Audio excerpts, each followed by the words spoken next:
আমির খসরু ভাই last moment পর্যন্ত আন্দোলনে ছিলেন, ওনাকে অ্যারেস্ট করা হচ্ছে, ওনারকে বলা হচ্ছে টেরোরিস্ট। আমরা যারা লেখালেখি করেছি আমরা সবাই টেরোরিস্ট।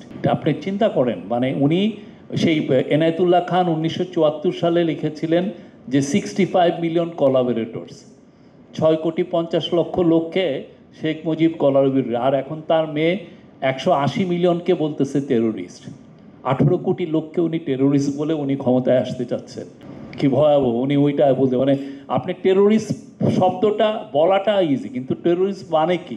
আপনি যখন একজন লোককে আপনি টেরোরিস্ট বললেন, তাকে আপনি হত্যাযোগ্য করছেন। আর উনি চান 180 মিলিয়ন লোককে হত্যা করে উনি ক্ষমতায় আসবেন।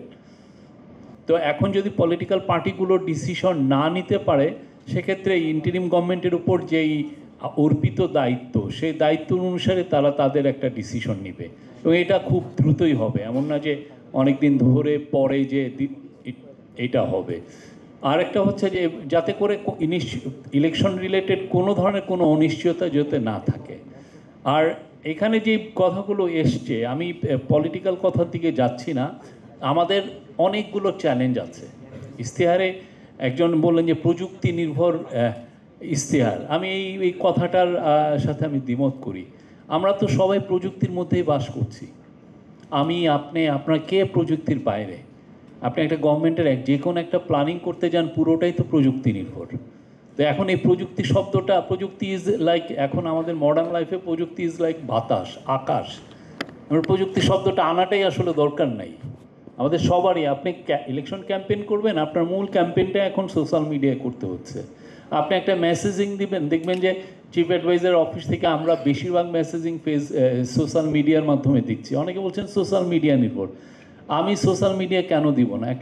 একটা বড় ইংরেজি পত্রিকার সার্কুলেশন 8,000, আর আমরা যদি একটা ভালো একটা মেসেজ দিতে যাই সোশ্যাল মিডিয়াতে, সেটা রিচ করে 1 কোটি লোকের কাছে।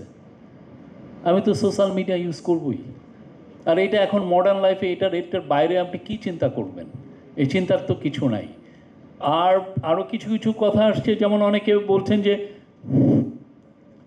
জুলাই চার্টার, অনেকে কিছু কিছু থিঙ্ক ট্যাঙ্ক বলতে চান যে জুলাই চার্টার হচ্ছে, কিন্তু কৃষকের সাথে কথা হয়নি, কি যেন মেয়েদের সাথে, নারী গ্রুপদের সাথে কথা হয়নি, বা লেবার গ্রুপের সাথে কথা হয়নি।